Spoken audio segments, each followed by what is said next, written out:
Halo semuanya, sedekah rombongan tidak hanya menyampaikan titipan bagi yang membutuhkan, tapi kami juga punya rumah singgah sebagai rumah sementara bagi saudara kita untuk menjemput kesembuhan. Punang Kita lihat dalamnya seperti apa ya?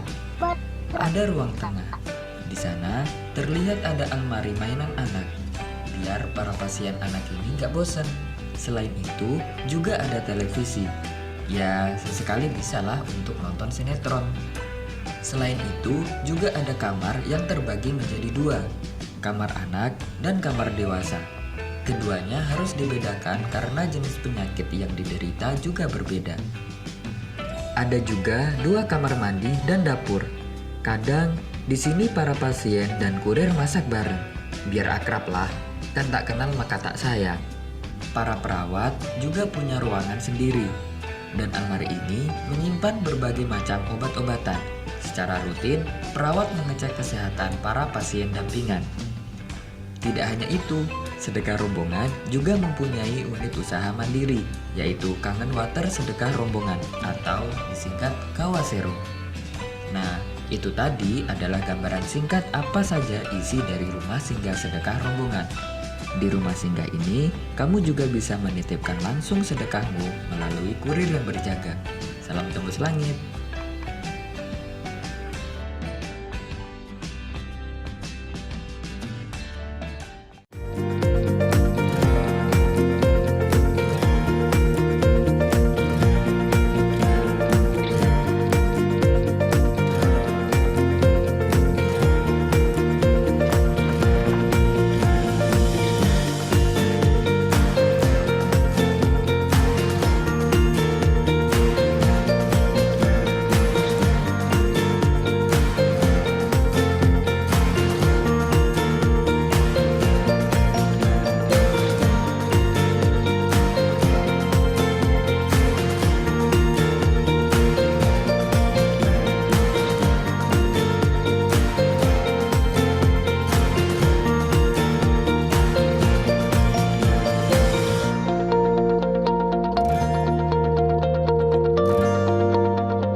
Baik, Assalamualaikum warahmatullahi wabarakatuh.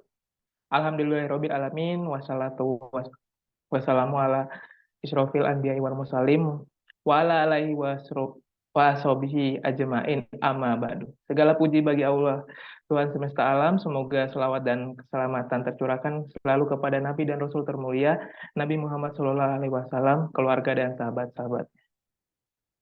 Semoga kita menjadi umat yang mendapatkan syafaat di yaumul akhir kelak. Amin ya robbal alamin. Oke, baik.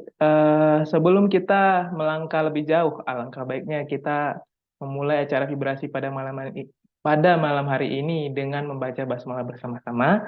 Bismillahirrahmanirrahim. Kemudian izinkan saya memperkenalkan diri izinkan saya memperkenalkan diri terlebih dahulu sebelum kita memulai acara, karena ada kata pepatah, tak kenal maka tak sayang ya. Baik, barangkali buat teman-teman yang sudah pernah join di acara vibrasi sebelumnya, mungkin akan langsung connect atau langsung mengetahui bahwa ada sedikit perubahan pada vibrasi kali ini ya. Di mana pada vibrasi sebelumnya, sebelum-sebelumnya itu dibawakan oleh Mbak Fitri selaku hotline sedekah rombongan. Nah, yang sudah mengawali dari pertama kali dimulainya acara vibrasi ini di sedekah rombongan ini. Nah, namun pada vibrasi kali ini akan ada yang sedikit berbeda ya, di mana kali ini saya akan menggantikan Mbak Fitri untuk menemani rekan-rekan sekalian mengikuti acara pada malam ini. Dan juga untuk teman-teman yang baru bergabung di acara vibrasi ini, izinkan saya memperkenalkan diri. Perkenalkan, nama saya Mujarni Asdani. Saya mengisi posisi sebagai data analis di sedekah rombongan. Oke, saya akan menemani rekan-rekan dalam kurang lebih 1,5 jam ke depan untuk mengawali acara vibrasi ini.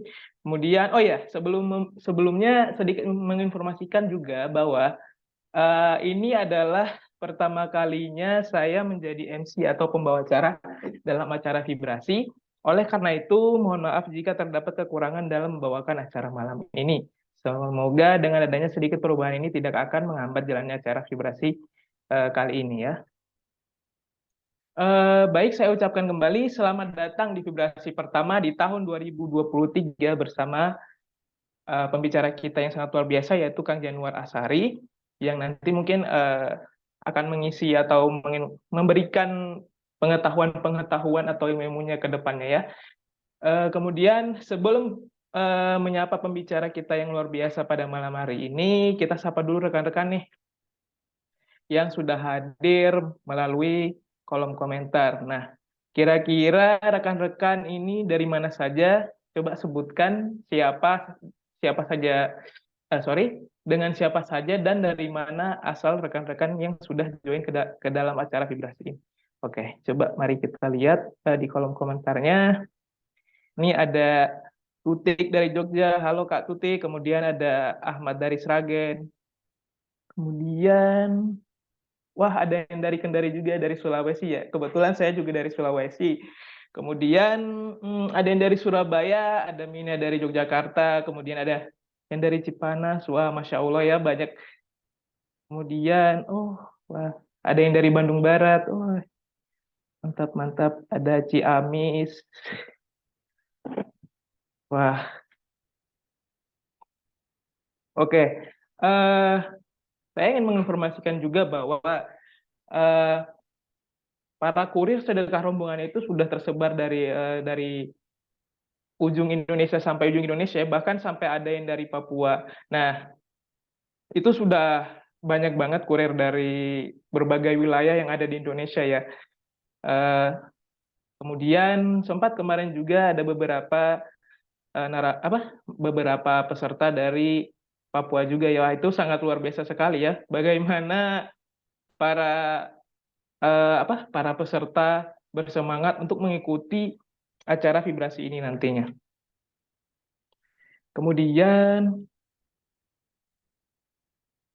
oh iya, sebelum beranjak menuju ke acara inti, saya juga ingin menginformasikan bahwa nantinya akan ada door prize nih untuk teman-teman sekalian.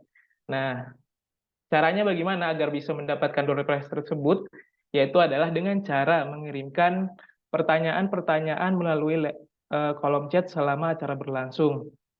Dan kemudian panitia akan memilih 3-4 pertanyaan terbaik untuk mendapatkan hadiah berupa souvenir dari sedekah rombongan berupa kalender. Dan ada yang istimewa malam ini, para pertanyaan terbaik juga akan mendapatkan sebuah baju resmi dari Khalid Apparel, di mana Khalid Apparel ini adalah salah satu bidang bisnis yang dijalankan oleh Kang Januar Asari. Seperti itu. Yang mungkin nanti dijelaskan ke dalam acara inti nantinya ya.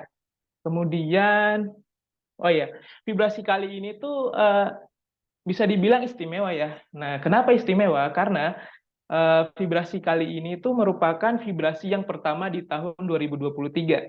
Nah, merupakan vibrasi pertama, kemudian vibrasi kali ini juga membahas bulan yang sangat istimewa. Nah, makanya vibrasi kali ini sangat istimewa.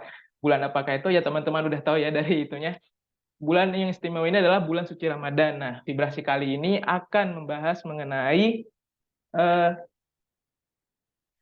bagaimana nanti apa saja peluang bisnis di bulan Ramadan seperti itu. Kemudian, oh ya, sebelumnya untuk teman-teman yang baru join atau sebenarnya belum mengenal vibrasi itu apa sih? Nah, vibrasi ini adalah kegiatan diskusi santai melalui platform Zoom dengan dihadirkannya narasumber-narasumber yang luar biasa, kemudian yang akan membahas topik yang relevan terkait isu yang menjadi kebutuhan dan tren saat ini, khususnya terkait dengan kegiatan dan pergerakan sedekah rombongan seperti itu. Kemudian vibrasi ini juga merupakan wadah komunikasi antar kurir, staf, sedekaholic, di mana sedekaholic ini adalah sebutan untuk para donatur di sedekah rombongan seperti itu.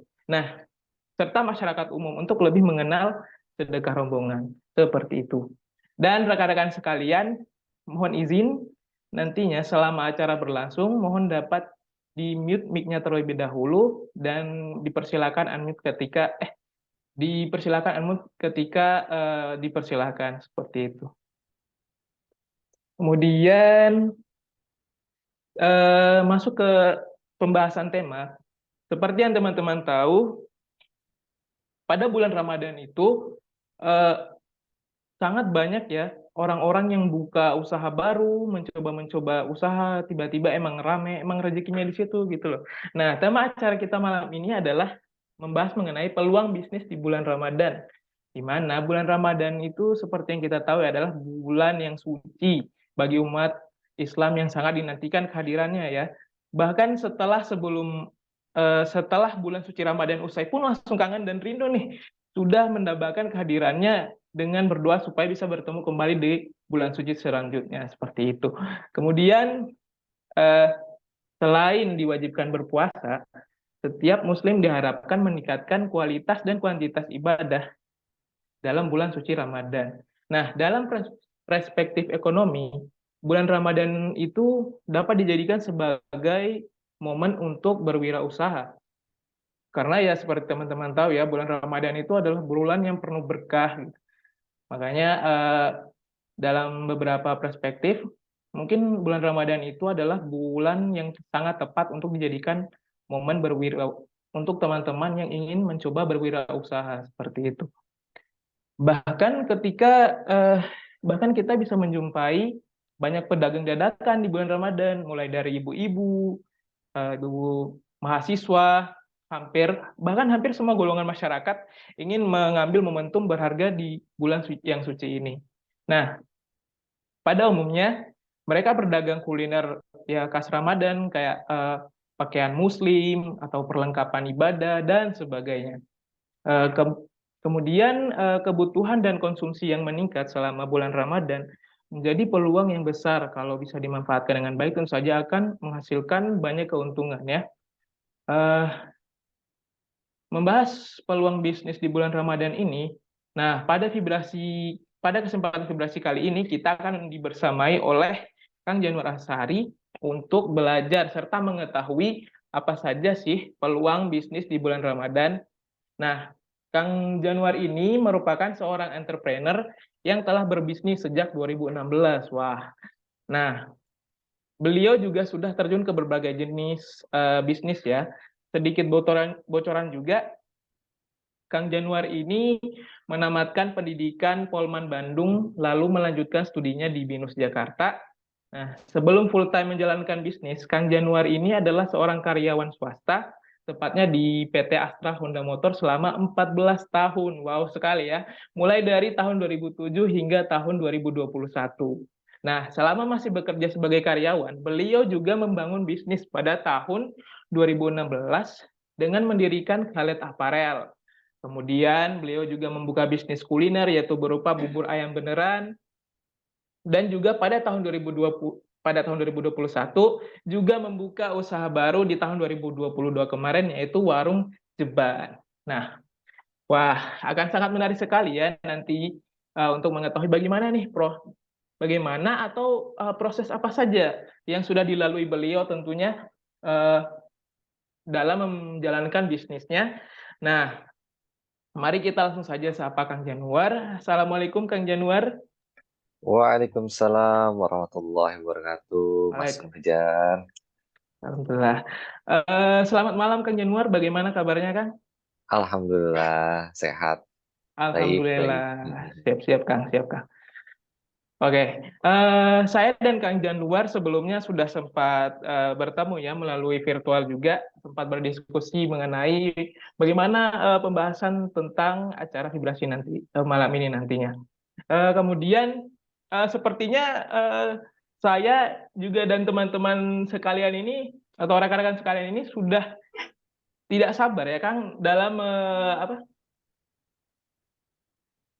sorry, dalam ingin cepat sekali mengetahui bagaimana sih peluang bisnis selama bulan Ramadan dan kira-kira apa saja yang harus kita lakukan selama bulan Ramadan seperti itu. Eh, Mungkin dari ini dulu Kang, bagaimana cerita awal mula merintis bisnis hingga saat ini, apa saja yang harus dilakukan dan kira-kira bisnis apa saja yang Kang Januar sudah jalani seperti itu Kang. Oke, siap.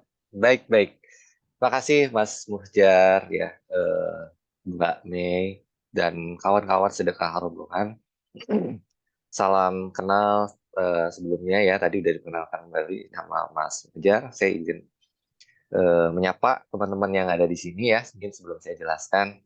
Jadi Masya Allah ya, ada yang jauh-jauh datang dari Kendari ya, sampai ada yang udah ngantuk karena di sana udah jam 9 malam ya, Masya Allah, yang mudah-mudahan tetap semangat untuk bisa nyimak sharing-sharing kita pada malam hari ini.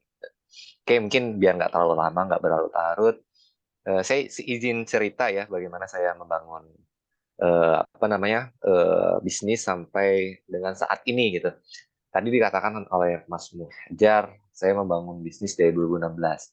Sebenarnya saya mulai bisnis itu dari 2007. Dari 2007 ya. Wow. Bahkan mungkin jiwa pedagang itu sejak SD bahkan.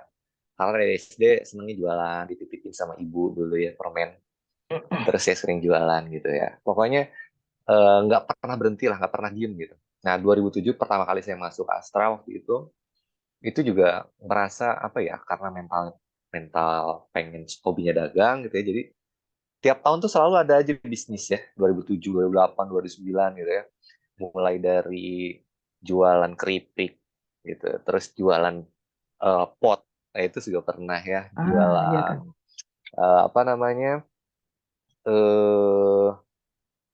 bikin nasi bakar, terus banyak banget ya bisnis-bisnis yang saya lakukan ya. Kalau saya kumpulkan itu banyak banget, hampir nggak ada jeda lah tiap tahun itu. Nah sampai akhirnya karena dulu sering buka gagalnya, nggak punya ilmunya, hanya modal semangat tapi nggak punya ilmunya, jadi siap buka tutup. Nah sampai akhirnya waktu itu 2015 saya waktu itu udah nikah ya, di 2015 ngobrol gitu sama istri, kita buka usaha apa nih gitu ya, usaha yang resikonya nggak terlalu besar. Waktu itu kita berpikir seperti itu, yang nggak butuh tenaga orang lain dulu ya. Artinya kita nggak butuh hire karyawan, bisa dihandle sendiri atau berdua oleh istri. Nah, terpikirlah baju muslim waktu itu ya. Karena kebetulan 2013 tuh saya sama istri berangkat umroh kan. Pulang dari sana ada satu pakaian muslim khas Arab ya, tobe ya disebutnya, atau gamis, atau di sini disebutnya jubah kalau di saya gitu, di brandnya Halib. Nah, pengen kok gitu ya rasanya jualan baju seperti ini gitu. Nah, terus kenapa itu salah satu alasannya ya, karena waktu itu pulang dan suka gitu. Oke, waktu itu pengen jualan ini gitu. Nah, terus alasan yang keduanya, kalau jualan ini kan nggak expire nih, nggak kayak makanan tuh, kayak sebelumnya jualan makanan ya, burger tuh saya pernah jualan juga tuh, burger gitu yang gerobakan. Ini kayaknya tahan lama nih kalau pakaian nggak ada basinya waktu itu. Ini masih kok lah. Terus butuh karyawan nggak sih? Kalau dikit nggak usah deh gitu. Jadi waktu itu istri saya itu jadi wanita kurir, bukan wanita karir tapi wanita kurir ya, ngirim-ngirimin ke paket gitu, ke antara ngirim-ngirim paket ke ekspedisi. Nah, sampai akhirnya nyari-nyari nih jubah-jubah gamis yang di lokal gini ada nggak sih? Nah, ketemulah salah satu brand gitu ya, katakanlah brandnya A gitu kan. Nah, dapat brand A itu ya saya jadi reseller dulu tuh. Dan sebelum ketemu produsennya itu panjang banget ceritanya, saya tangan ketiga. Terus ketemu supplier tangan kedua, sampai akhirnya ketemu produsennya, dan ternyata produsennya dekat rumah orang tua saya di Bandung waktu itu. Masya Allah. Jadi lucu lah ceritanya gitu ya. Nah dari situ saya benar-benar belajar ya jualan Dan jualan pertama kali itu saya online sih memang ya. Jadi yang banyak membantu saya online, karena kalau offline itu bukannya nggak bagus ya, memang saya nggak bakat jualan offline. Apalagi kalau lingkungan kantor ya. Kalau lingkungan kantor tuh agak repot. Mungkin teman-teman yang lain pernah ngalamin hal serupa mungkin dengan saya, misalnya beli sekarang bayarnya nanti bonusan gitu, atau pas gajian gitu. Itu agak repot ya buat kita yang modalnya kecil, muternya awalnya agak repot. Nah, saat itu saya baru kenal yang namanya Facebook Ads tuh di 2015-an. Mungkin di sini ada guru saya juga tuh, Kang Mas Sahuri, yang ikut menyimak. Wah, itu lebih senior dari saya untuk perihal digital marketing. Saya banyak berguru dari beliau.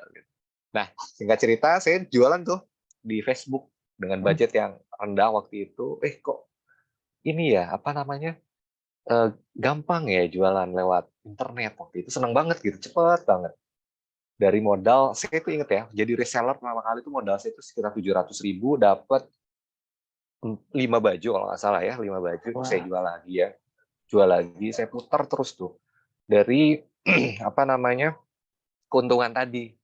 Dari 700.000, kemudian naik jadi 2 juta gitu, 5 juta, sampai di tahun itu, di 1 tahun pertama itu, saya bisa meraup keuntungan pertama kali ya dari jadi reseller itu hampir 100 juta lah kalau nggak salah ya, saya lupa antara itu kalau di total-total ya.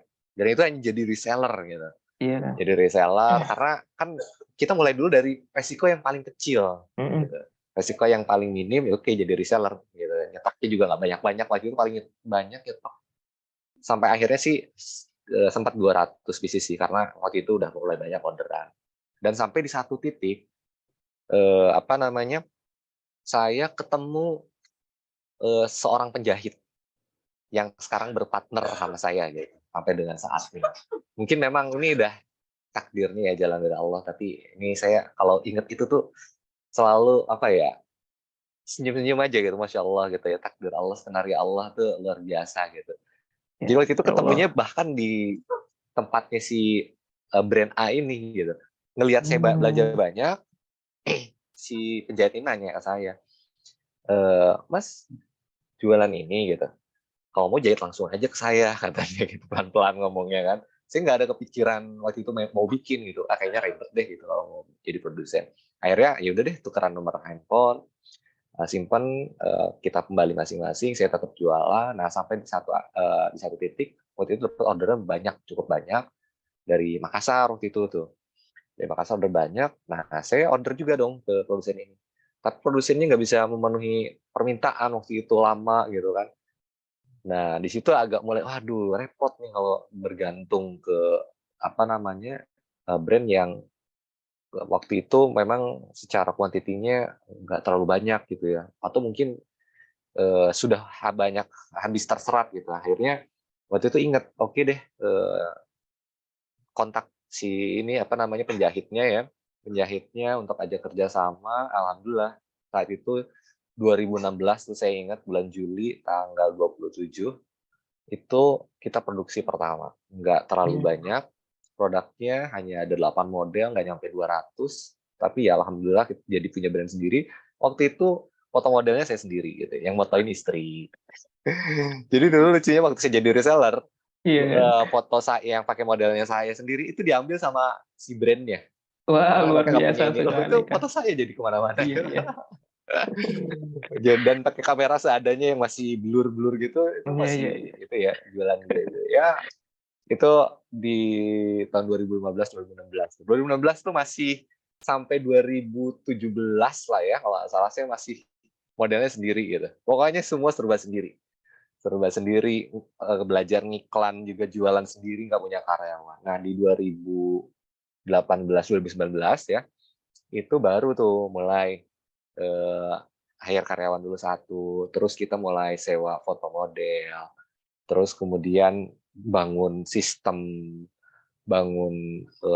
sistem di online store itu kan kita harus banyak search ya, kayak banyak kanal lah, banyak channel.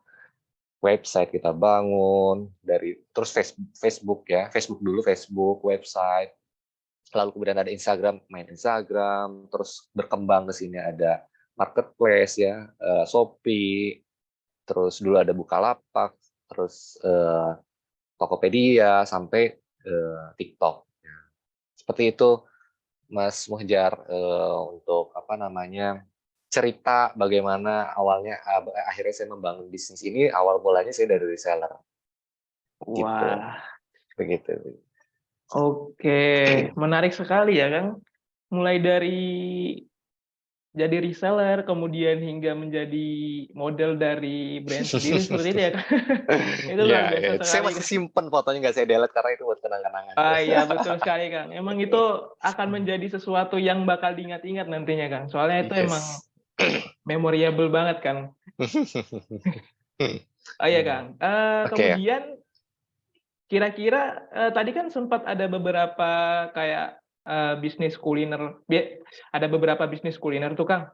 Nah, Oke, ya. kira-kira ya, Kang, selama proses itu bisnis apa aja yang Kang Januar udah coba dan masih berjalan hingga saat ini seperti itu, Kang? Oke, baik. Jadi bisnis yang sekarang saya jalani selain hal itu memang ada di bidang kuliner ya, F&B ya. F&B ini Mhm. baru-baru aja saya mulai. Saya buka malah pas pandemi. Saya Wah buka pas pandemi. Jadi di wah tahun wah. 2021 tuh. Mhm. 2020 awal ya, 2020. Jadi pada saat pandemi kan kita juga sama-sama merasakan ya. Iya betul. Baik yang kerja di corporate, dulu saya masih kerja ya di Astra, itu dampaknya luar biasa banget gitu. Sampai impact ke bisnis di Halit pun juga sama besar gitu. Ya saat itu saya berpikir Halit ini bisa nggak ya lewatin badai ini nih gitu. Ya saya ngobrol sama tim gitu. Coba ya kita apa namanya riset ulang, kita cek-cek kembali pasar apakah masih ada gitu. Dan saat itu yang kita putuskan adalah seenggaknya kita survive bertahan aja udah bagus gitu. Nah di sela-sela itu kita coba lihat peluang apa sih yang menarik di pandemi gitu. Nah saat itu pandemi itu kan merubah banyak habit ya, makanya disebut new normal karena banyak habit-habit yang baru ya. Orang tuh jadi mendadak higienis, tuh. Jadi orang tuh takut gitu kan, serba takut saat itu kan. Mau salaman aja nggak mau kan, nggak berani. Iya betul, Nah Kang. waktu itu kita akhirnya bikin gimana ya, makan mereka gimana, kan makan pasti butuh, tapi butuh yang nggak kotor gitu, maksudnya nggak sembarangan lah ya, butuh yang bersih, yang higienis. Nah saat itu kita berpikir seperti itu, akhirnya kita apa namanya luncurkan satu produk makanan, bubur ayam waktu itu, dan itu juga salah Hmm. satunya datanya kita dapat dari GoFood ya, kita lihat karena tadi GoFood itu 2020 tuh bubur menjadi salah satu, jadi tiga besar lah ya, tiga besar produk yang top of mind-nya di GoFood. Jadi waktu itu kita oke deh, bubur ayam beneran waktu itu brandnya ya. Jadi kita kemas dengan cara yang unik gitu ya, value-nya berbeda dengan yang lain. Kalau bubur pada umumnya kan ayamnya ayam-ayam suwir gitu ya. Nah kalau di bubur ayam beneran ini ayamnya banyak, ada ayam chicken nugget, ada katsu, justru katsu andalannya. Wah, Jadi aneka menarik ayam menarik. gitu ya. Nah, terus pakai paper ball yang food grade, terus sendoknya juga kita apa namanya dibungkus sendiri gitu ya, disegel gitu. Jadi bukan yang curahan gitu. Pokoknya semua apa namanya dikondisikan supaya higienis. Dan uniknya pada saat PPKM itu sales tertingginya itu justru di situ tuh. Sales tertingginya bubur tuh pada saat PPKM. Ketika semua orang dilarang untuk keluar, Heeh. penjualan bubur meningkat gitu ya, Hmm, alhamdulillah. alhamdulillah. Dan sampai saat ini sudah ada 4 cabang lah ya kurang lebih di Bekasi, semuanya untuk bubur ayam beneran. Itu Mas. Dan terakhir warung Ceban itu justru Ya. 2023, saya lupa. Nah, itu Oh 2023 iya baru iya. aja. Baru Januari kemarin itu saya launching di Pondok Ungu Bekasi juga untuk bisnis kuliner. Jadi 2 bisnisnya ada di kuliner. Yang satu di fashion, 2 kuliner. Jual Satu di lagi kuliner ya, sedang Kang. menuju di kosmetik, insya Allah doain ya. Masya Allah, semoga lancar, Kang, usahanya. Amin. Oke, baik. Wah, sangat luar biasa sekali ya. Ketika pandemi, orang-orang memutuskan untuk lebih baik tidak membuka usaha atau bahkan ada yang berhenti berwirausaha, Kang Januar dengan sangat luar biasa sekali, bahkan langsung memulai proses berbisnis atau berwirausahanya itu ya. Dan ya rezeki emang, kalau udah rezeki emang ya rezeki nggak akan kemana ya Kang ya, Iya. akan langsung seperti itu ya. Kemudian, oh ya Kang, dulu kan sempat menjadi karyawan ya Kang selama Mm, 14 tahun. Nah, mm-mm. kira-kira alasan apa ya kenapa memilih berhenti dari karyawan swasta dan mulai fokus untuk berbisnis seperti itu Kang? Oke, wah ini pertanyaan yang menarik nih. Ya, Mungkin di antara teman-teman di sini ada yang apa namanya lagi gusar gundah gitu, pengen keluar kerja gitu ya. Tapi usaha apa gitu.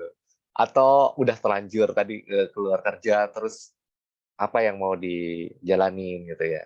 Nah, yang paling penting memang kita harus punya big why, alasan yang kuat dulu.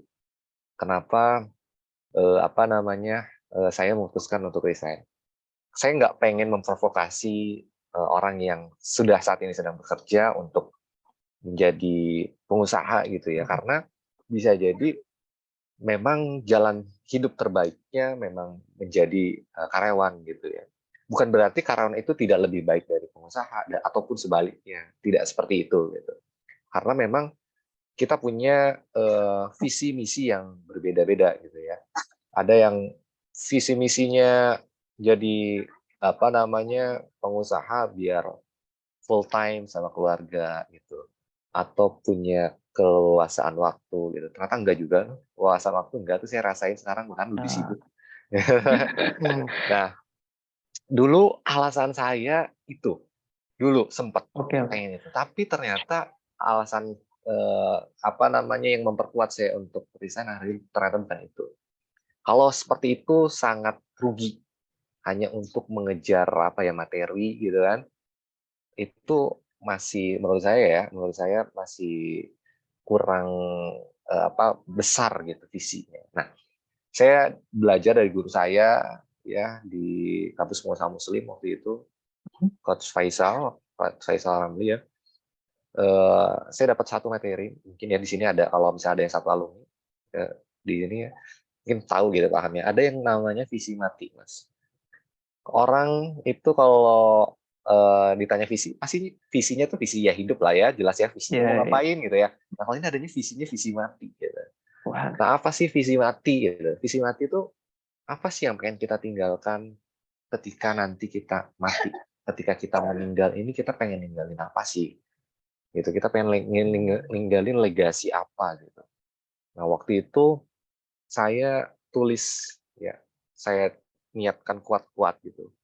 Visi mati ini saya pengen tinggalkan apa namanya sebelum saya meninggal gitu, sebelum saya wafat gitu. Nah, salah satu visinya ya mudah-mudahan Allah wujudkan, itu saya pengen wakaf 1000 ambulans gitu waktu itu, gitu. Sehingga saya tulis ya, pengen wakaf 1000 ambulans.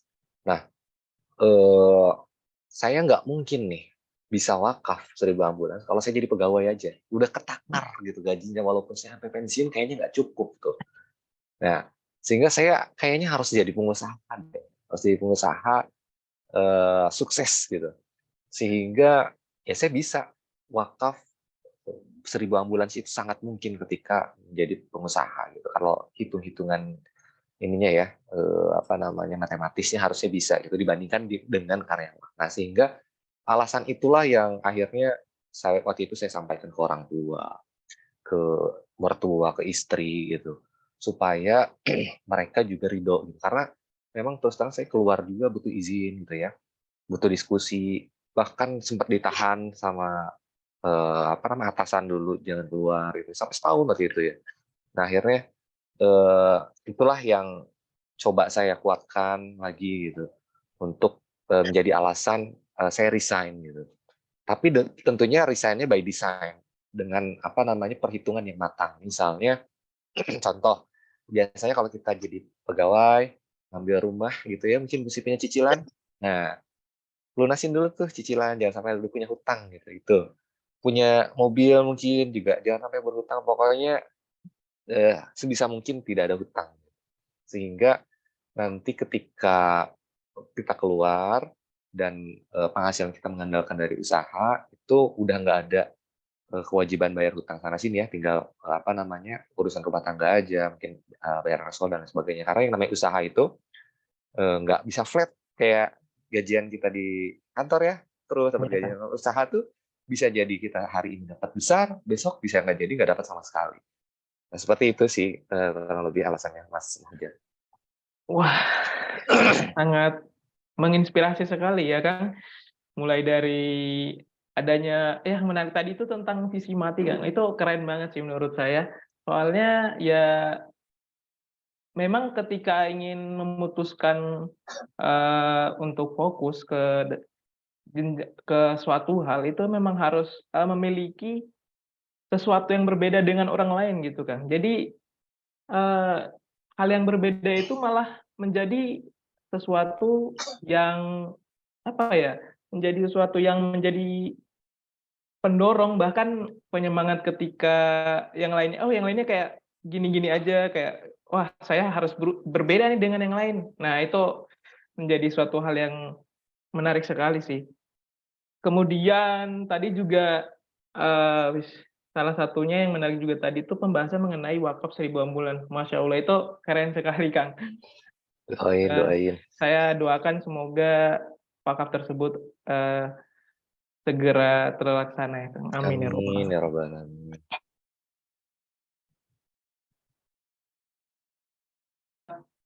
Oh iya, dalam mengelola bisnis itu tentu saja, terdapat beberapa tantangan ya Kang dalam mengelola bisnis. Nah, mengelola tantangan serta peluang dalam dunia bisnis ini, apa saja dan bagaimana cara mengatasi tantangan-tantangan ini Kang? Oke, baik. Oke, ini pertanyaannya makin ini nih, makin malam makin menarik ya. Mudah-mudahan teman-teman yang nyimak pada malam hari ini apa namanya nggak ngantuk ya, tapi tambah semangat kan, insya Allah ya. Oke, Mhm. jadi bagaimana mengelola tantangan ya dan peluang ketika akan berbisnis. Yang pertama mungkin saya akan bahas dari tantangannya dulu ya Mas ya. Karena ini saya yakin semua orang pasti akan mengalami ini, termasuk yang hadir pada malam hari ini. Yang pertama, itu pasti ada rasa takut untuk memulai. Nah itu, takut gagal gitu kan, Iya. pasti ada deh. Takut nggak laku, nah, terus takut apa lagi tuh, takut numpuk barang dan lain sebagainya. Jadi ya kalau yang namanya usaha, itu harus sudah satu paket, mental Mmm, itu siapa. Cuman memang kita latih sedikit demi sedikit, resikonya kita takar gitu. Saat ini mungkin resiko saya lebih besar dibanding saya dulu waktu jadi reseller. mmm, Resiko saya sekarang lebih besar. Dulu mungkin resiko saya ratusan ribu, mungkin sekarang ratusan juta gitu ya resikonya. Semakin besar bisnis, usaha pasti resiko semakin besar. Tapi kita semakin bisa mengendalikannya. Jadi makin lebih mudah membaca, oke nanti kalau seperti ini resikonya bakal seperti ini, besok jangan kayak gini lagi deh gitu. Nah, eh, jadi yang pertama pasti tantangannya adalah bagaimana kita mengalahkan rasa takut kita gitu. Nah, itu ya tantangan yang pertama. Terus yang kedua biasanya keterbatasan modal gitu kan. Nggak punya modal gitu. Nah, jadi memang benar bisnis itu nggak selalu harus bermodal besar ya. Dari awal kecil juga nggak apa-apa sih aja dari 7.000 kok dari reseller gitu sampai akhirnya bisa ratusan juta hingga miliaran gitu ya. Itu mmm, awalnya bermula dari kecil gitu. Nah, kalau bisnis sudah besar, biasanya banyak investor yang nyamperin gitu, banyak yang nyamperin, melihat, oh ini bisnis berkembang dengan baik. Nah ini apa namanya tantangan di awal nih, tantangan. Ini saya cerita tentang tantangan ya Mas ya, biar siap Kang, siap Kang. tergambarkan gitu ya. Terus yang ketiga nih, kurangnya pengetahuan dalam bisnis. Nah ini apa yang saya alami ketika saya sebelum bangun apparel itu juga sama kan. Tahunya pokoknya produknya bagus menurut kita gitu. Kita beli ini bagus nih. Jual ternyata nggak laku. Ya, jadi produk bagus itu jangan diukur berdasarkan bagusnya kita gitu ya. Orang lain kebutuhannya, demand-nya ada nggak gitu. Nah, Terus pengetahuannya cara jualannya gimana gitu kan. Kalau sekarang mungkin eranya di 4.0 ini adalah digital marketing, maka skill apa yang harus saya punya? Nah, berarti kan sekarang tuh lebih gampang dibanding dulu ya. Harusnya udah lebih gampang. Nah, ini tantangan yang ketiga. Terus yang keempat, makin banyak kompetitor. Kalau mau jualan ini kompetitornya banyak banget kayaknya. Marketplace banyak banget nih yang jualan baju muslim gitu kan. Yang Oh, jualan baju koko brandnya banyak. Kalau jualan ini sih bakal laku apa enggak? Nah, ini nih. Nah, ini ketakutan yang keempat nih. Ketakutan yang keempat ya. Terus yang kelima nih. Ketakutan dalam mengelola keuangan. Nah, ini juga jadi salah satu tantangan ya. Ini hal fundamental yang harus diperbaiki ketika kita mau melakukan bisnis sekecil apapun kita. Mulai. Jangan nunggu besar, tapi kelola uang itu dari kecil. Minimal pisahkan rekening untuk berbisnis dengan rekening pribadi. Nah, itu sudah saya lakukan sejak saya awal berbisnis, mulai dari tadi modal saya 7.000 itu saya udah pisahkan. Ya, jadi kelihatan mana cash flow bisnis, untung nggak sih sebenarnya. Kan kadang-kala, oh ini omsetnya gede, pasti tuh uangnya kemana ya? Oh tadi pakai belanja sama istri gitu. Wah, itu iya kan Kak. campur aduk lah, pokoknya nggak jelas ya. Mm-mm. Nah, ini tantangan nih. Nah, terus yang keenam, ya terkait dengan perkembangan teknologi. Ya, banyak orang yang merasa dirinya gaptek. Ya, kenapa saya bilang merasa dan tanda kutip? Karena gini, banyak orang yang menjustifikasi diri sendiri, mengklaim diri sendiri bahwa saya ini gaptek, nggak bisa gitu, internetan. Nah, secara nggak sadar itu masuk ke alam bawah sadar kita, jadi afirmasi kita, memang kita jadinya gaptek. Padahal sebenarnya nggak ada orang yang gaptek ya. Yang ada itu adalah orang yang mau belajar atau tidak mau belajar. Itu yang berbeda. Saya ada salah satu member di reseller eksklusif di Halit Apparel yang usianya udah 50 tahun, tapi jago digital marketingnya ya, udah ubanan, rambutnya putih ya. Itu jago loh digital marketingnya. Dan beliau cerita sama saya, Jafri, wah saya tuh nyesel baru belajar digital marketing di usia 47 atau 48 kata dia. Sehingga ya tapi karena dia kemauannya kuat, saya belajar harus lebih banyak dari orang-orang yang masih muda. Orang-orang yang muda itu belajar 1 kali 2 kali, saya mungkin 7 kali ngulang-ngulang gitu. Tapi nggak patah semangat. Nah, artinya orang yang usianya sudah 50 aja bisa belajar digital marketing gitu ya. Artinya itu menggugurkan orang-orang yang bilang saya gaptek. Nah, jadi nggak ada ya orang gaptek, adanya adalah orang yang nggak mau belajar gitu. Iya, siap Ya, Kang, siap terus Kang. gampang nyerah gitu, baru belajar sekali, udah nggak bisa. Nah, belajar berarti sekali tuh. Nah, itulah tantangan ketika menghadapi satu peluang ya. Kayak dulu tuh tantangan buat saya waktu itu adalah saya kan bekerja, Mas. Saya Mm. nggak mungkin dong jualan di tempat kerja gitu sambil Ya, betul. kerja gitu ya. Nah, terus apa yang saya lakukan ketika saya bekerja? Saya pulang kerja, maka ya karena saya jualannya online ya saya pulang kerja belajar tuh Facebook Ads gitu ya sendiri, ngulik gitu. Ikut training juga, workshop yang berbayar juga gitu ya. Nah, sampai malam begadang-begadang, ya itulah adalah pengorbanan yang harus dibayar gitu. Ya saya ingat banget waktu itu, jadi sering masuk angin gitu, dipijitin istri, begadang mulu nih gitu kan. Terus jadi ada berkorban tenaga, tuh ya, pikiran, waktu, tuh ya, waktu juga berkurang sama anak istri. Terus harta juga, ya pokoknya ada semua pengorbanan itu saya lalui gitu. Nah, itu adalah tantangan-tantangan ketika kita melihat peluang bisnis. Nah, terus gimana untuk mengelola tantangan tersebut ya? Bagaimana mengelola peluang bisnis ketika kita dihadirkan ada peluang bisnis misalnya ini menuju Ramadan. Nah, pertama eh, kita harus tahu dulu tujuan untuk membangun bisnis itu seperti apa. Nah, maksudnya adalah kita pengen bangun bisnis ini jangka panjang atau momen-momen tertentu aja. Nah, jangka panjang itu contohnya, atau kita mulai dari yang ini aja deh, yang jangka pendek lah ya, misalnya yang by momentum. Contohnya inilah, misalnya lagi musim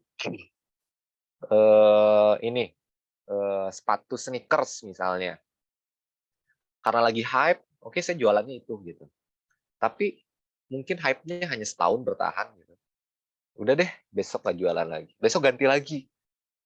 Jadi bisnis apa lagi? Oke, bisnis tas ini lagi hype juga dipakai sama artis ini. Ternyata bertahan sini. Jadi yang trending-trending gitu. Nah, itu bisnisnya berarti kan nggak jangka panjang. Iya, Kang. Nah, atau kita pengen bisnis bangunnya jangka panjang, bahkan bisa diturunkan ke anak cucu kita. Nah, kita harus tentukan dulu tujuan bangun bisnis apa.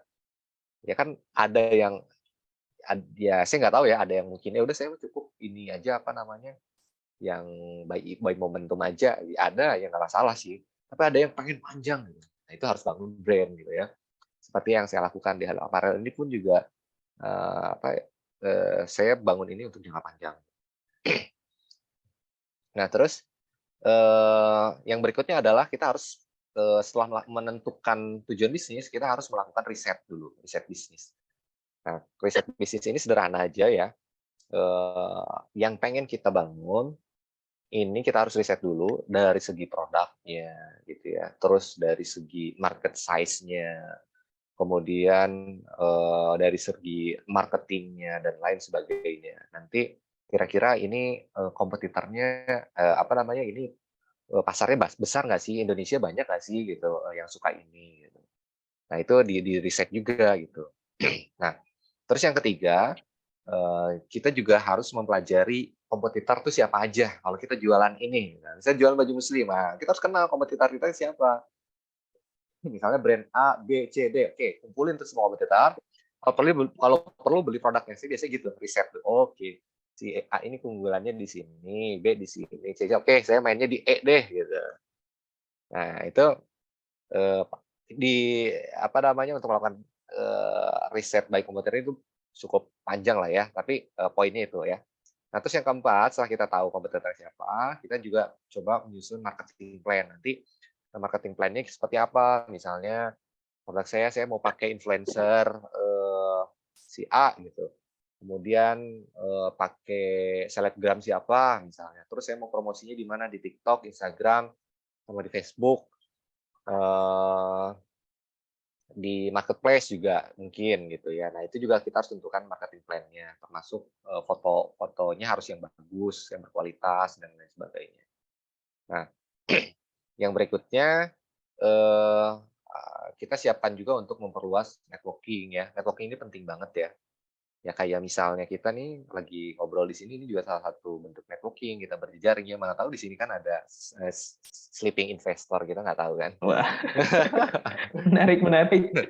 Atau punya apa namanya usaha yang ternyata bisa diajak kolaborasi bareng-bareng gitu kan, kita nggak tahu. Nah, setelah itu yang terakhir nanti kita evaluasi apakah seluruh strategi yang kita susun tadi setelah dijalankan efektif atau harus ada yang di-improve, gitu. Nah, gitu kurang lebih Mas Muhajar ya.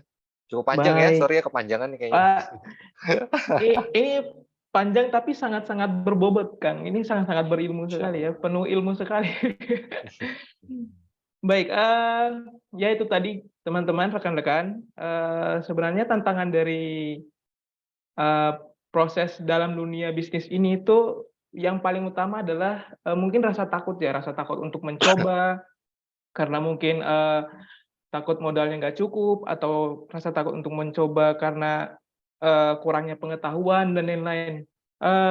Dalam menghadapi tantangan-tantangan tersebut juga sudah dijelaskan tadi sama Kang Januar bahwa ada beberapa poin. Yang pertama itu ada mengenai mengetahui tujuan, bagaimana apa tujuan yang proses dari bisnis tersebut, kemudian riset terlebih dahulu, kemudian mengamati kompetitor, kemudian planning marketing dengan cara baik. Nah, membahas tentang tujuan ini tadi ada sedikit pembahasan mengenai marketing jangka pendek dan jangka panjang. Nah, di mana kita harus menyesuaikan dengan momentum yang ada.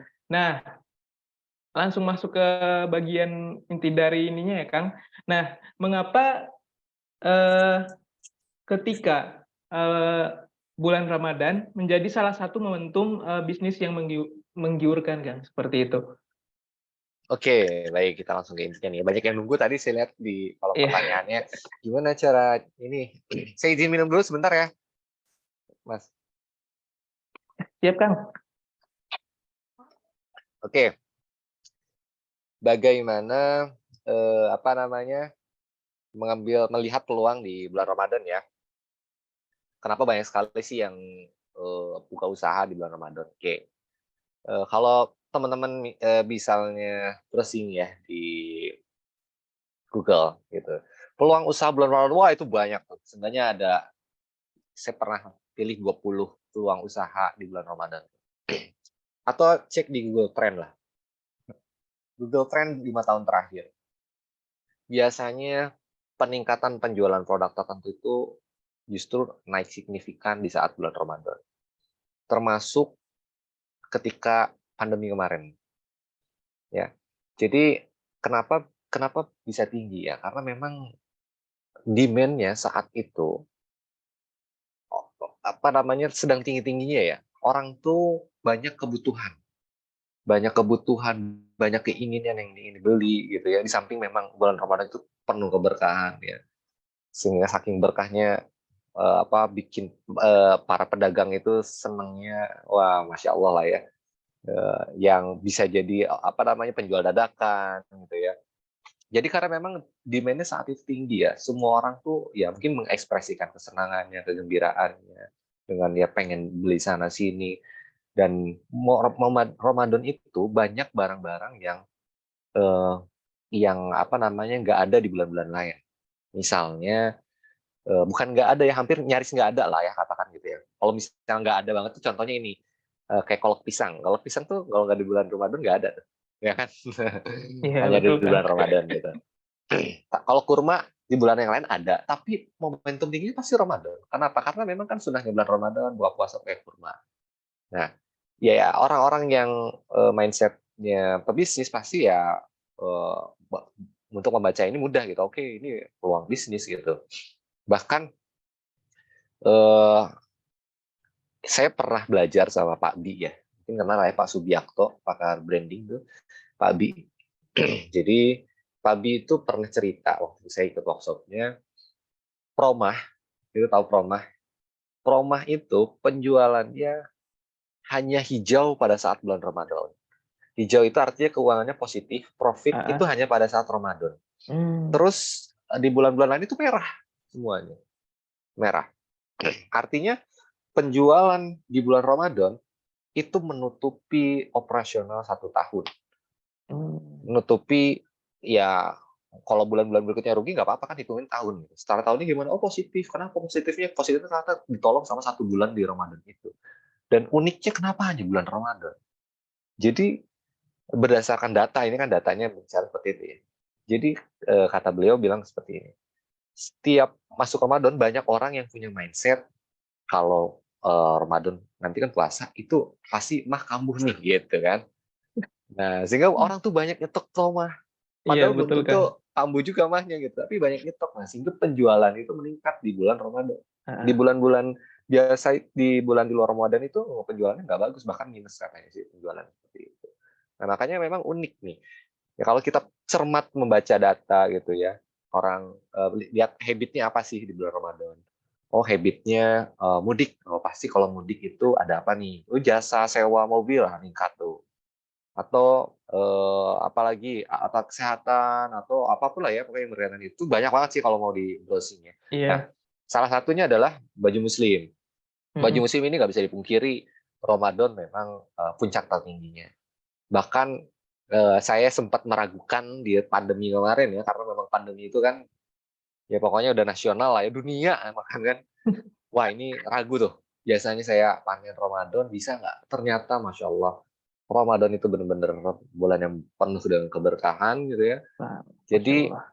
Mm. penjualan saya tetap bagus bulan Ramadan. Bahkan di Ramadan tahun lalu adalah penjualan tertinggi baju muslim, high apparel sepanjang berdiri. Itu di tahun kemarin. Masih pandemi statusnya di tahun kemarin. Mau berarti memang Ramadan ini permintaan meningkat gitu.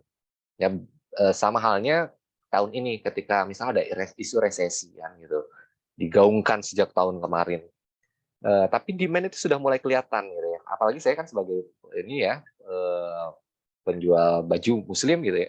Itu udah kelihatan dari sekarang tuh udah stok tuh udah mulai tarik-tarikan, jadi tarik sama agen sana gitu ya, sama distributor gitu, itu udah rebutan lah gitu. Nah, ini jadi apa namanya, peluang yang cukup menarik. Bahkan, ya dari omset yang kita raup di bulan Ramadan itu bisa menutupi operasional selama 1 tahun ke depan. Gitu kurang lebih, Mas Muhajar. Oke, siap Kang. Wah, menarik sekali ya pembahasan malam ini. Oh ya Kang, masuk ke mungkin pembahasan terakhir kita sebelum masuk ke sesi tanya jawab ya Kang. Mhm, Nah, eh, terkadang ketika udah memulai eh, memulai usaha di bulan Ramadan itu, nah mhm, bagaimana agar kita itu konsisten gitu, tetap konsisten dalam menjalani usaha itu di bulan Ramadan, bahkan setelah bulan Ramadan pun masih dijalankan seperti itu, Kang. Yang sekiranya sebenarnya kan kalau bukannya di bulan Ramadan cenderung ramai karena orang-orang memang sedang, maksudnya sedang emang bisnisnya sedang naik ketika bulan Ramadan. Nah, tapi ketika selesai bulan Ramadan, bagaimana bagaimana ininya, Kang, proses atau strateginya untuk tetap berbisnis seperti itu, Kang. oke, nah ini menarik nih. Jadi, apa namanya, kita tuh, bisnis tuh pebisnis itu harus terus belajar ya, siapapun itu sih, baik itu owner ataupun, reseller gitu ya, itu tetap harus belajar. Saya ketika bangun bisnis itu, punya target angka, apa namanya, penjualan harus sekian, juta misalnya. Nah, ternyata kalau kita bicara berdasarkan data, itu kita nggak bisa tuh targetkan berdasarkan, apa namanya, target bulan sama gitu. Misalnya jualannya targetnya harus 100 juta terus setiap bulan. Nah, itu nggak bisa tuh, tergantung bisnisnya apa, bidangnya apa. Kalau baju muslim kita nggak bisa seperti itu. Karena tadi, momentumnya adalah Ramadan. Nah, setelah Ramadan pasti decline, bagaimanapun juga pasti decline, pasti turun gitu. Karena demand-nya sudah Mhm, berkurang gitu. mhm. Nah, mau kita paksain jualannya sama kayak Ramadan nggak akan bisa ya. Nah, dulu saya seperti itu, kenapa kok nggak nyampe? Ternyata memang saya salah baca data gitu. Saya Wah, nggak jarang baca data. Karena sekarang baca data oke. Makanya kebanyakan orang, eee, apa namanya, khususnya brand baju muslim itu pasti memanfaatkan Ramadan sebagai, apa namanya, puncaknya gitu ya. Setelah Ramadan, biasanya saya dapat 2 kali sih, setelah Ramadan turun sedikit, nanti ada Idul Adha itu masih dapat. Nah, yang decline paling parah itu biasanya setelah Idul Adha justru. Nah, terus kita mau ngapain gitu. Nah, kalau misalnya mhm, kita, apa namanya, mindset-nya adalah membangun perusahaan dengan sistem ya corporate, artinya, ada laporan keuangan yang rapi, maka ya kita nggak terlalu kaget lah ketika minus gitu ya, penjualan nggak perlu khawatir memang nggak ada demand-nya gitu. Nah, terus langkah apa sih yang harus dilakukan? Yang pertama memang, secara pengelolaan keuangan kita harus benar ya selama 1 tahun gitu ya, kita harus ada misalnya semacam return earning gitu ya, laba ditahan yang harus dikelola ketika, masa-masa nanti, turun gitu, atau kita meng-create produk baru gitu. Nah, seperti yang sedang saya develop saat ini, apa namanya, ini saya sedang membuat produk yang tidak terikat oleh momentum gitu, artinya long lasting, mau kapan aja bisa, bahkan consumable, bisa, repeat order-nya tinggi. Nah, ini adalah salah satu strategi untuk tetap bisa jualan setelah Ramadan, yang produknya itu dicari ya di luar Ramadan pun ada gitu dan memang butuh orang gitu. Nah, ya salah satu strateginya adalah mencari produk yang, bisa laku nggak hanya di bulan Ramadan. Kalau baju muslim ya, berdasarkan, data sebetulnya permintaannya masih ada, masih bisa jualan kita di luar bulan Ramadan, walaupun nggak setinggi Ramadan ya.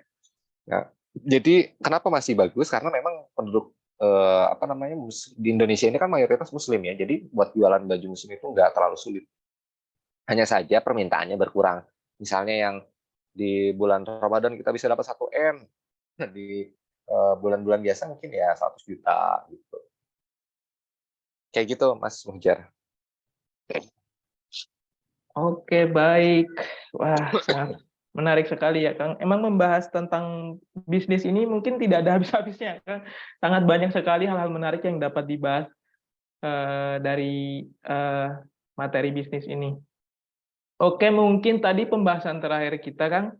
Mungkin kita langsung masuk ke sesi tanya jawab aja ya, Kang. Siap, Ini boleh. ada pertanyaan pertama dari Open Hood ya. Oke. Izin Kang nanya kenapa nggak dari dropshipper dulu ya? Kan lebih murah lagi kita tanpa stok. Kira-kira boleh nggak sih kalau kita mulai bisnis online itu dengan dropshipper, Kang? Seperti itu Kang Oke, pertanyaan. baik. Kita langsung aja ya. Pertanyaannya saya kenapa waktu itu nggak ada dropshipper? Karena waktu itu di 2015 itu masih jarang sistem dropship.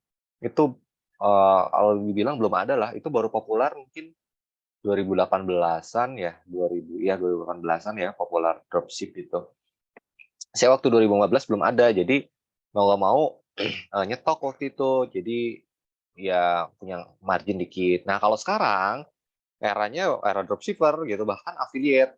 Makanya sekarang saya Halid Apparel bangun sistem ini ya, reseller eksklusif dengan sistem dropship, bahkan dengan komisi yang besar.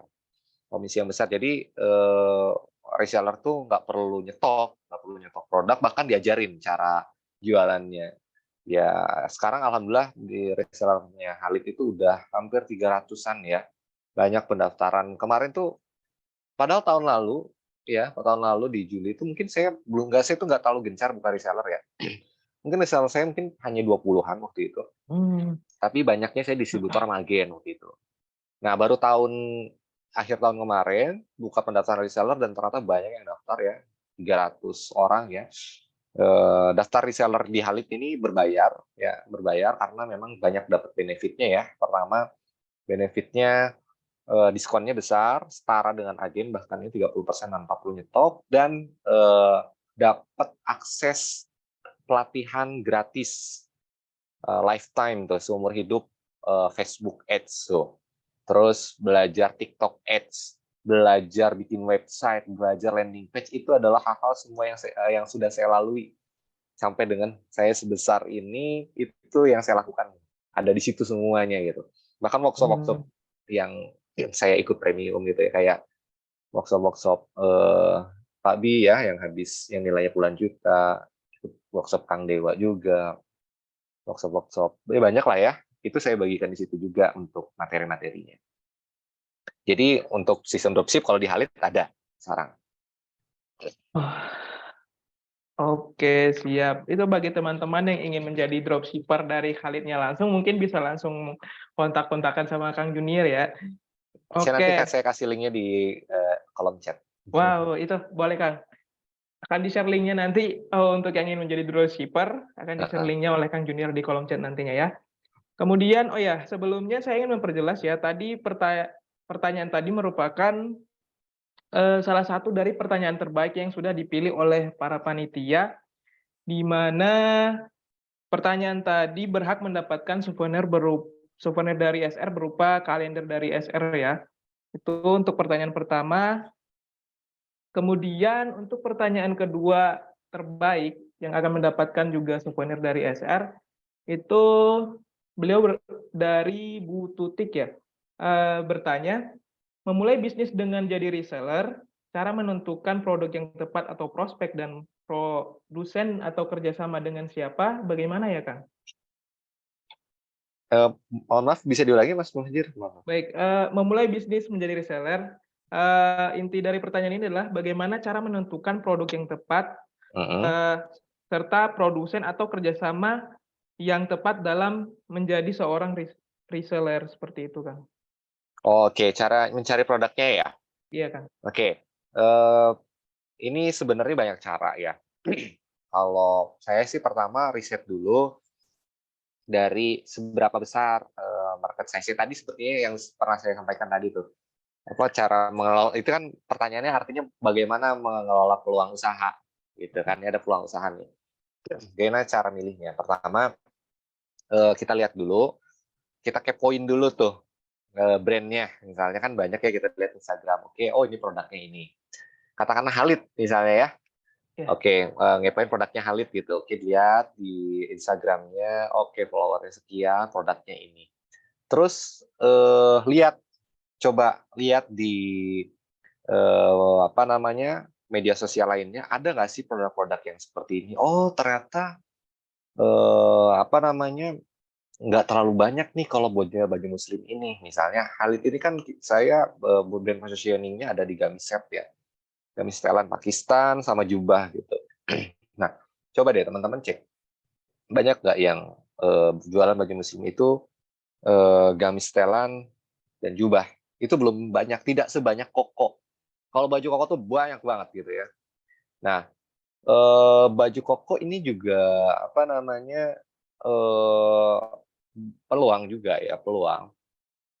Tapi kita harus lihat dulu. Ya, pertama kita lihat dulu itu ya. Pertama tadi biar nggak loncat-loncat. Yang pertama adalah kita lihat dulu produknya, terus lihat riset dulu kompetitornya. Setelah kita riset, kita cek dulu value-nya apa.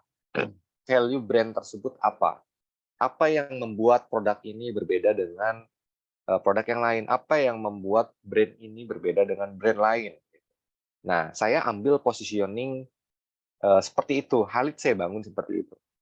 Makanya saya nggak pernah ini ya, kayak ada reseller yang nanya, Kang, oh ini harganya terlalu mahal atau dan lain sebagainya. Oh, oke. Memang Khalid Apparel ini mengambil positioning di Blue Ocean. Kita jualannya di Blue Ocean gitu ya. Kita nggak ngambil di Red Ocean yang berdarah-darah kayak di marketplace. Jadi banting-bantingan harga, murah-murahan harga sampai akhirnya nggak punya untung gitu. Bisnis itu nggak seperti itu, nggak bunuh-bunuhan gitu. Saya itu bukan tipikal orang yang pengen laku terus banting harga pakai promosi gede, enggak. Itu tuh hanya bertahan sebentar, besoknya nggak akan bisa jualan. Susah gitu ya. Apalagi di era marketing 4.0, strategi formasi 4.4P itu udah nggak relevan. 4P itu produk, promotion, price, sama place gitu ya. Jadi promo itu sudah tidak menjadi hal yang menarik karena konsumen itu butuh deal price, bukan cheap price, bukan harga yang murah, tapi dia butuh harga yang oke gitu. Nah, makanya kami jarang ngadain promo gitu. Mau jualan dengan harga yang tinggi pun tetap laku karena kita kasih value ya. Dari produknya, dari packagingnya gitu ya, dari penyajiannya, dari service excellence-nya dan lain sebagainya. Itu tuh dipastikan dulu. Terus karena saya banyak reseller ada 300 gitu. Saya pastikan harga tuh harus sehat. Nggak boleh banting-banting harga. Bahkan dengan pusat pun harus sama. Nggak boleh jual di bawah harga pusat. Belum lama ini ada rame di grup. Ada yang jual di bawah harga pusat selisih 20.000. Oke. Diserbu gitu ya. Akhirnya kita kasih warning, tolong untuk dirubah. Kita kasih waktu, kalau misalnya melanggar lagi akan kita ban. Jadi harga tuh sama semua, sehat. Baik dari kami sebagai produsen maupun reseller. Jadi mau beli dimanapun harganya sama. Nah, itu kita jaga tuh supaya tetap sehat. Ya alhamdulillah sejauh ini persaingannya tetap sehat, jadi nggak ada yang dirugikan. Gitu untuk melihat mungkin dari situ dulu tuh dikepoin gitu ya, banding-banding kompetitor, tanya-tanya dulu benefitnya apa gitu. Karena sekarang tuh untuk jadi reseller tuh banyak ya, banyak banget yang menawarkan program kemitraan jadi reseller produk yang ini. Nah, terus kita terlena karena gratis produknya gabungnya nggak bayar, gabung aja besoknya ditinggalin, nggak diajarin cara jualannya. Itu banyak banget sering. Nah makanya di Khalid itu kita ajarin caranya, makanya berbayar di kita ya karena itu premium ya semuanya. Tinggal yang membedakan adalah ketika sudah masuk nanti akan ada bedanya. Orang yang mau belajar apa enggak gitu. Orang yang ngeluh mulu karena nggak bisa gitu ya. Padahal belum belajar gitu. Itu kelihatan banget sama orang yang wah gigih gitu ya. Belajar ngulik sampai akhirnya pecah telur gitu kan. Alhamdulillah nih sudah dapat closing sekian gitu. Nah, nanti akan terlihat lah ya. Siapa yang berhasil, siapa yang enggak. Yang sungguh-sungguh biasanya yang berhasil. Kelihatan sih itu. Gitu sih tips trik dari saya sih kalau misalnya memilih satu brand ya produk, dilihat dulu latar belakangnya, dikepoin dulu gitu. Oke. Itu ya menjawab pertanyaan dari Bu Tutik. Harapannya Bu Tutik puas dengan jawaban dari Kang Januar tadi. Saya rasa cukup puas sih, soalnya jawaban dari Kang Januar itu ilmu semua. Kemudian pertanyaan selanjutnya Kang, dari Mbak Alfi. Pertanyaannya, kasih resep semangatnya Kang, karena setiap kali usaha kemudian nggak jalan jadi males, mulai lagi, muter otak lagi cari modalnya. Ya, gimana itu Kang? Kasih semangat ya. Oke. Nah, balik lagi nih. Kalau pengen besar, kita harus tahu big why-nya apa. Alasan kuatnya apa, alasan besarnya untuk jadi sukses itu apa. Harus yang besar, harus yang memotivasi gitu. Kadang-kala ya yang namanya capek, lelah itu pasti sama, saya juga seperti itu. Di tengah perjalanan, apa namanya, bangun bisnis, ada pasti rasa, "Udah deh, kayaknya kita berhenti deh," gitu. Pandemi kemarin misalnya, "Kayaknya kita harus berhenti deh," gitu. Waktu kemarin tuh sebelum itu tuh saya pernah gitu, "Wah ini kayaknya jualan stok numpuk, kayaknya, apa namanya, nggak lanjut deh," gitu. Sampai akhirnya waktu itu mutusin, "Oke deh, sisa, ke kasnya kita buat berangkatin orang tua umroh," waktu itu kan. Dari situ jalan lagi, ter-trigger semangat, apa namanya, pengen bantu orang lebih luas lagi, pengen manfaatnya lebih besar lagi gitu. Ya kayak misalnya kalau pengen punya visi mati ya itulah jadi salah satu, motivasi kita, kuatin gitu. Cita-citanya apa? Cita-cita sebelum mati, oke saya pengen ninggalin ini, oke berarti saya harus bangun dong dari sekarang gitu. Nah ketika kita lelah kita harus inget itu gitu. Ya nggak gampang memang ya untuk menjadikan itu sebuah motivasi supaya kita bisa bangkit ya dari keterpurukan gitu. Tapi coba deh cari alasan gitu, 1000 alasan pokoknya untuk bisa bangkit. Bisa jadi alasan yang paling kuat adalah orang yang kita cintai, misalnya orang tua kita. Oh saya pengen banget bahagiain orang tua, pengen banget berangkatin haji orang tua gitu ya. Usianya udah sepuh, tua. Nah itu tuh jadi salah satu motivasi saya juga pada saat waktu itu. Sehingga waktu itu saya bisa daftarin ya haji, karena saya pengen banget waktu itu. Wah, Pengen banget bisa daftarin, berdua gitu. Nah, itu jadi, salah satu motivasi saya. Nah, mungkin, teman-teman juga harus cari big why-nya apa, alasan besarnya apa, supaya ya tetap bangkit lagi gitu. Gitu kira-kira Mas Nihjan. oke, seperti itu ya Mbak Alfi untuk resep dari semangatnya ya. Kemudian, oh ya tadi dari ketiga pertanyaan terbaik tadi, untuk memperjelas ya, berhak mendapatkan souvenir dari SR berupa kalender. Mungkin saya akan membacakan yang pertama tuh, Open Hood, kemudian Bu Tutik, setelah itu Mbak Alfi ya. Nanti, para pemenang dari pertanyaan tersebut dapat mengkontak, nomor hotline sedekah rombongan yang akan di-share nantinya. Kemudian pertanyaan terakhir nih Kang, dari Mbak Emma, sekaligus, seorang penanya yang berhak mendapatkan souvenir dari Khalid Apparel nih, Kang. Yeay. Oke. Jadi, Mbak Emma ini bertanya, Kang, di tahun ini, beliau melepaskan pekerjaan tetap dan memilih untuk terjun ke dunia perdagangan. Mhm. Kemudian beliau buka kios. Nah, buka kioslah beliau. Nah, bagaimana ya, Kang, caranya bisa bersaing dengan online seperti itu, Kang? Oke. Ini bagus banget nih pertanyaannya. Ya. Oke. Jadi pertanyaan dari Mbak Emma ini, Mbak Emma, sebelumnya bekerja ya, kemudian resign dan terjun ke dunia bisnis ya. Lalu buka kios. Nah, dan pertanyaannya adalah bagaimana caranya bisa bersaing dengan online. Nah, ini saya perlu tahu dulu kiosnya kios apa ya? Apakah warung gitu kan? Saya nggak tahu. Apakah kios handphone? Ya kan nggak tahu juga ya. Kios barang elektronik. Nah ini Mhm. kalau misal bisa komen boleh tuh Mbak Emma untuk komen ya. Jadi Iya. gini, online itu jangan dijadikan sebagai persaingan, tapi kita justru masuk ke situ. Sekarang ini adalah era 4.0, masuk ke hybrid. Hybrid, jadi kita harus apa namanya, 2 channel, offline jalan, online jalan. Kalau dulu mungkin sebelumnya online tuh kayak gini, pandemi kemarin online food tuh ningkat pesat ya. Online food tuh ningkat pesat. Nah, setelah pandemi terus bakar-bakar duitnya si GoFood sudah selesai itu, platform jadi mahal, Iya orang betul. itu udah mulai pengen apa namanya, makan di tempat lagi. Kalau beli online itu udah males, ih mahal banget sekarang gitu ya. Jadi justru sekarang itu harus di-combine antara offline dan online. Jualan mukena dan kerudung. Nah ini apalagi mukena dan kerudung. Kalau Mbak Emma tahu, Halid Apparel itu nggak ada kiosnya, nggak ada tokonya Oh, sama wow. sekali. Yang ada itu gudang dan kantor. Jadi kalau orang mau beli offline, itu datang aja. Tiba-tiba datang gitu ya, gudang, ke gudang gitu. Oh ini gudang ya gitu. Saya itu full jualan online dari 2016 tuh. Jadi mau nggak mau, Mbak Emma harus belajar online.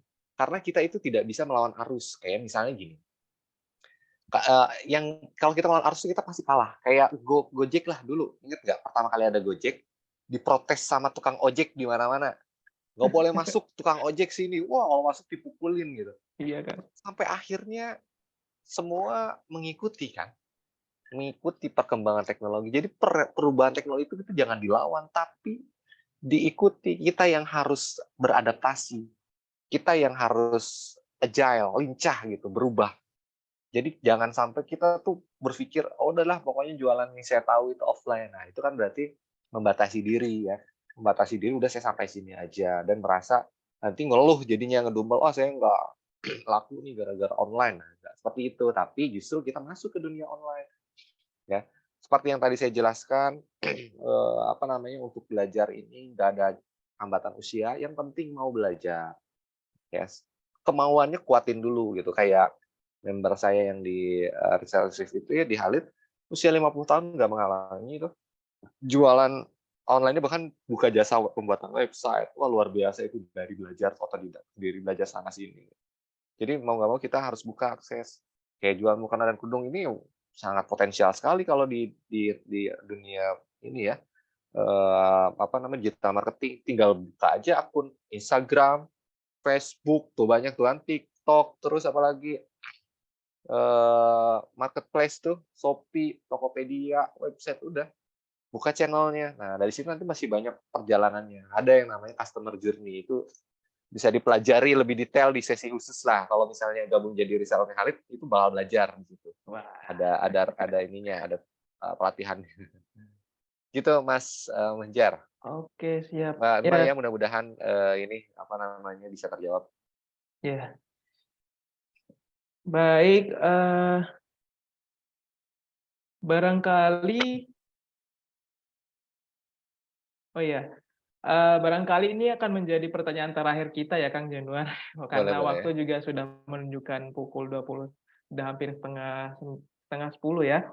Kemudian, mohon maaf sebelumnya untuk teman-teman yang pertanyaannya belum bisa terjawab pada malam hari ini, karena memang waktu kita tidak cukup ya.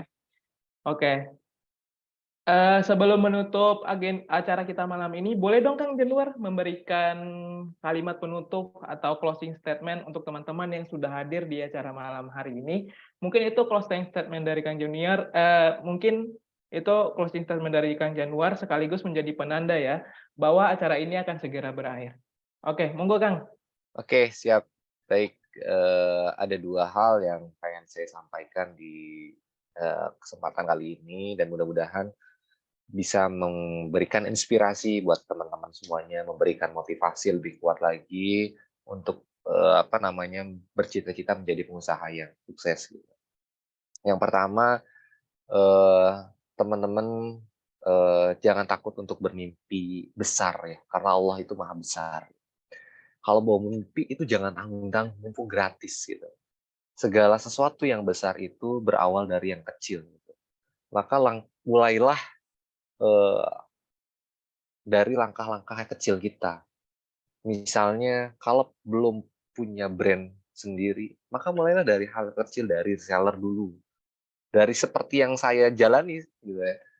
Kan saya menjalani itu semua, makanya saya bisa ngomong kayak gitu. Saya berawal dari bener-bener nggak punya brand, bener-bener modal kecil sampai dengan punya brand sendiri. Jadi mulailah dari yang kecil dan jangan takut untuk bermimpi besar. Yang kedua, jangan pernah menyerah dengan keadaan, membatasi diri bahwa kita ini gaptek misalnya, bahwa kita ini nggak bisa belajar gitu ya. Nah, saran dari saya tetap teruslah semangat untuk belajar ya, dimanapun kita berada, dengan siapapun gitu ya, baik yang dengan orang-orang yang masih muda ataupun yang senior, ataupun dari yang gratisan ataupun yang berbayar. Jangan jangan pernah berhenti untuk belajar, karena ketika kita berhenti belajar kita akan ketinggalan ya. Apalagi era sekarang ini teknologi berubah sangat cepat gitu. Seperti dulu saya beriklan di Facebook itu nggak semudah dulu gitu ya. Sekarang itu memang agak lebih kompleks. Kalau saya nggak belajar maka saya akan ketinggalan. Ketinggalan bagaimana cara bertahan di dunia online gitu ya.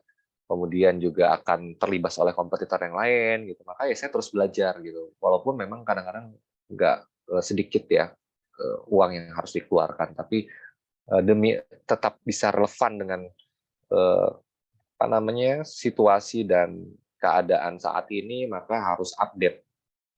Dari saya mungkin itu, Mas Mujar, mudah-mudahan bisa sedikit memberikan motivasi buat teman-teman semua. Oke, siap Kang. Wah, ini closing statement yang sangat keren sekali ya, di mana inti dari closing statement ini adalah semua hal berasal dari hal-hal kecil sebelum menjadi hal yang besar. Kemudian jangan pernah menyerah untuk mengembangkan diri seperti itu. Kemudian, oh ini masih ada beberapa dari peserta yang bertanya. Mungkin jika ada beberapa peserta yang ingin masih bertanya dengan Kang Januar, mungkin Kang Januar bisa dihubungi lewat mana, Kang? Untuk Bisa lewat WA boleh. Oke, siap. Nanti saya di kolom chat ya. Siap, Kang. Kemudian, oh ya, dalam pembahasan ini kita membahas bulan Ramadan ya, bulan di mana bulan tersebut adalah bulan yang suci, bulan yang mulia, bulan yang penuh keberkahan. Di bulan Ramadan ini banyak sekali orang-orang yang mencari berkah, mulai dengan cara bersedekah, berbuat baik, beramal, dan lain-lain. Nah,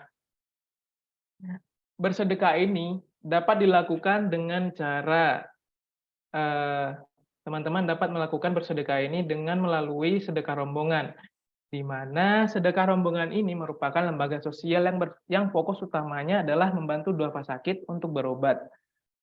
Monggo teman-teman, panitia bisa share screen informasi. Baik. Oke. Monggo teman-teman apabila ingin melakukan ikhtiar langit dengan bersedekah, sekiranya untuk memberikan sedekah terbaiknya untuk duafa sakit, yang insya Allah kami bantu pendampingannya hingga tuntas, yaitu hingga menjemput dua takdir, entah itu sembuh atau Allah berkehendak lain. Insya Allah sedekah yang teman-teman salurkan melalui sedekah rombongan, kita salurkan untuk operasional pendampingan, santunan bagi pasien duafa, dan termasuk layanan ambulans dan rumah singgah gratis.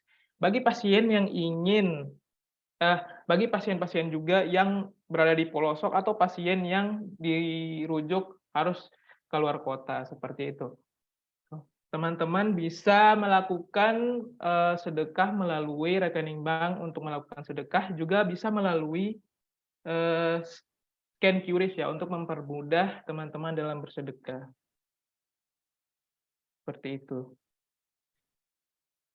Kemudian bagi rekan-rekan yang tadi terpilih menjadi penanya terbaik, monggo bisa melakukan konfirmasi alamatnya untuk kami kirimkan hadiahnya.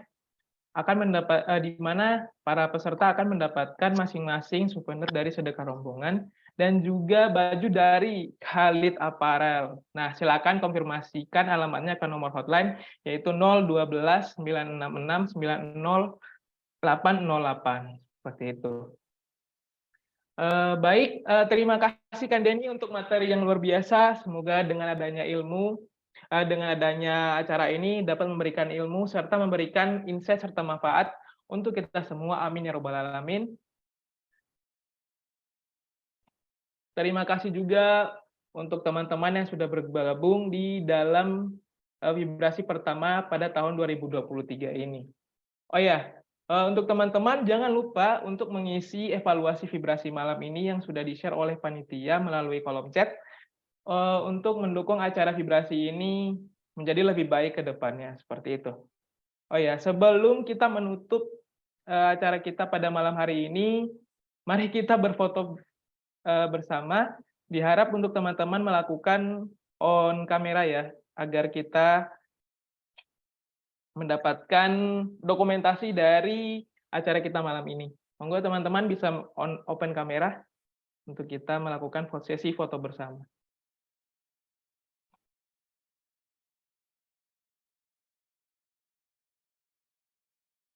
Oke.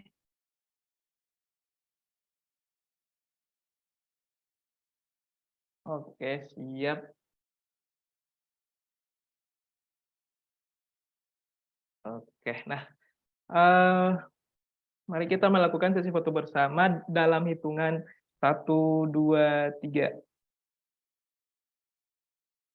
Nah, di sedekah rombongan itu ada sebuah gaya ya, atau sebuah ikonik dalam berfoto atau mendokumentasikan sesuatu ya. Gayanya itu seperti ini. Nah, huruf L di mana artinya adalah tembus langit. Nah, ayo teman-teman yang on cam bisa melakukan gaya seperti ini. Oke, baik. Oke, nah teman-teman, terima kasih sudah membersamai acara pada malam hari ini. Terima kasih juga kepada Kang Denny. Terima kasih kembali untuk materi yang sangat luar biasa pada malam hari ini. Oke, mungkin saya akan menutup ya acara malam hari ini dengan doa kafaratul majelis. Subhanakallahumma wa bihamdika asyhadu alla ilaha anta astaghfiruka wa atubu ilaik. Sampai jumpa kembali di acara vibrasi selanjutnya. Saya Mujar Niasdani pamit undur diri. Apabila ada kesalahan serta penggunaan kata yang kurang di hati, saya mohon maaf. Assalamualaikum warahmatullahi wabarakatuh. Makasih banyak Mas Mujar dan semuanya.